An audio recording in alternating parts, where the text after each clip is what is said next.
Throughout its history, Johns Hopkins has always been willing to head into uncharted territory. We're in the middle of a jungle in the Darien province of Panama.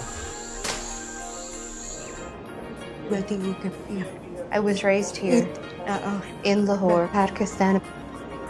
Dr. Jones and I decided to go back and look at this trial that had been done back in the late 1970s with aplastic anemia. We set out to create the ultimate astronomical map of the sky. Fueled by philanthropy, we've gone places farther than envisioned and more rewarding than we could have possibly imagined.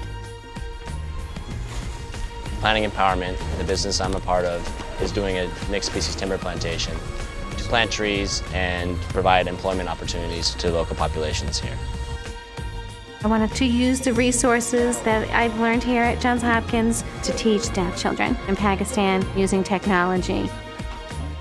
We found patients that were treated with high doses of cyclophosphamide. Their counts were completely normal. We decided we need to reopen this trial. Along the way, we may face challenges. So there's a lot of stigmas about disabilities, people with disabilities. Every year, the amount of scientific data doubles. So the data is growing faster than the speed of our computers. We're quickly losing all this biodiversity and great habitat. I really did spend a lot of time thinking about how long I was going to live. 2 months, 3 months, 4 months, 6 months, or whether I was going to live another year. But I knew I was not going to live for very much longer. Still, there was great concern about the toxicity from treatment, but we knew that this had a chance to cure disease. No matter what, we never give up.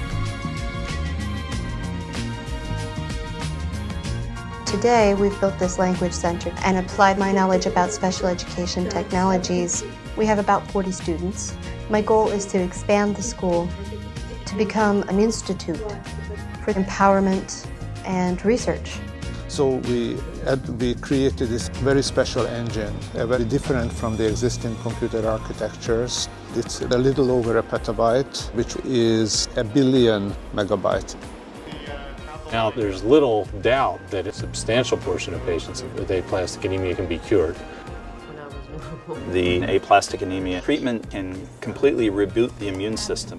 The other potential paradigm shift is the ability to do bone marrow transplants from half-matched donors.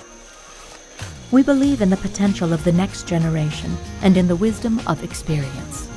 Basically, we have planted 13 different species in this plantation that's environmentally sustainable and it's going to help them maximize their economic return in the future.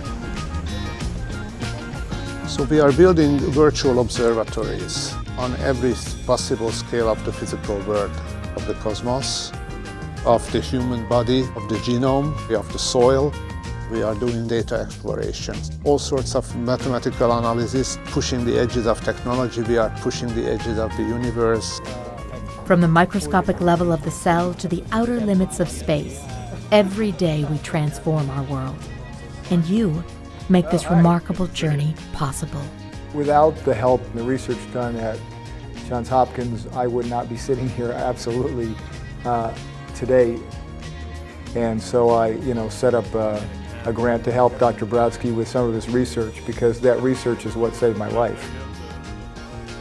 With a privately funded grant, you can take much more risk. This is what very much Hopkins is about, so thinking out of the box. Before my dreams were old, but now they're new. The trade-off of what I've done for Johns Hopkins and what Johns Hopkins has done for me, I think I got the bargain. I'd like to say thank you to all the donors for helping people like me and the rest of the students at Johns Hopkins go out and make a difference.